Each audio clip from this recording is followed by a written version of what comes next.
New Zealand's tourism industry enforces that clean green image that New Zealand's known for. Do you think this is an accurate representation of our environment at the moment? Well, that's an interesting question because a lot of Kiwis would say no. But actually our visitors, they don't notice some of the infractions that we see. The things that we're concerned about, like the quality of our waterways and biodiversity and all those sorts of things, that's not really visible to our tourists, to our visitors. Currently, most of our lowland rivers aren't meeting bathing standards. Half our lakes are polluted. Sewage goes into the Avon River and Auckland Harbour after heavy rain. Do you think there's room for tourists to feel scammed when they arrive? No, I don't, no. I mean, these are issues that need to be addressed. But at the moment, visitors don't tell us that they have concerns about it. They don't notice it. We are our own, toughest judges, really, us Kiwis, because we are so important to us. In a submission to the government on declining freshwater quality last year, New Zealanders wrote that 100% pure is the biggest lie the tourism New Zealand industry could tell. One said they hear too many tourists laughing at our 100% pure self-promotion. They come here and see that it's a farce. Does that bother you? Well, look, we don't find that, to be honest. I mean, I understand that some people have said that.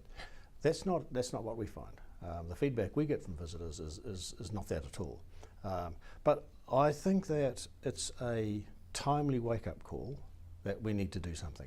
We can't just let things drift at the direction they're going now. Now is a good time to take action and to make sure, firstly, it doesn't get any worse, and secondly, we start to improve it. I've been talking to a travel director of an English fly fishing company, and he's been taking groups to New Zealand since 2001. He's noticed a dramatic decline in the streams and rivers. What are you guys trying to do to not lose those overseas tour groups such as that one? Well, there's two things we do. One is that we're actively advocating to improve the quality of our rivers, and I think that we've all got a responsibility to do that, but especially on behalf of our visitors. But secondly, there's a lot of other things that people can do. Yes, that in some rivers that is a problem, no doubt about it, and that has to be fixed. It's not acceptable. But it's not the only thing that visitors can do.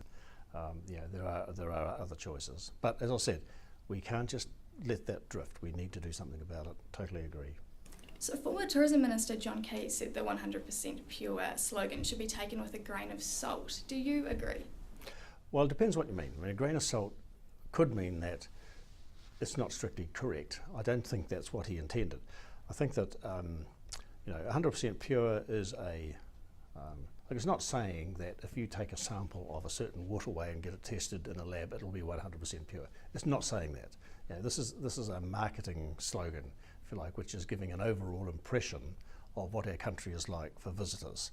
And I think in that sense it is totally correct, and it is borne out by the results of visitor surveys we do.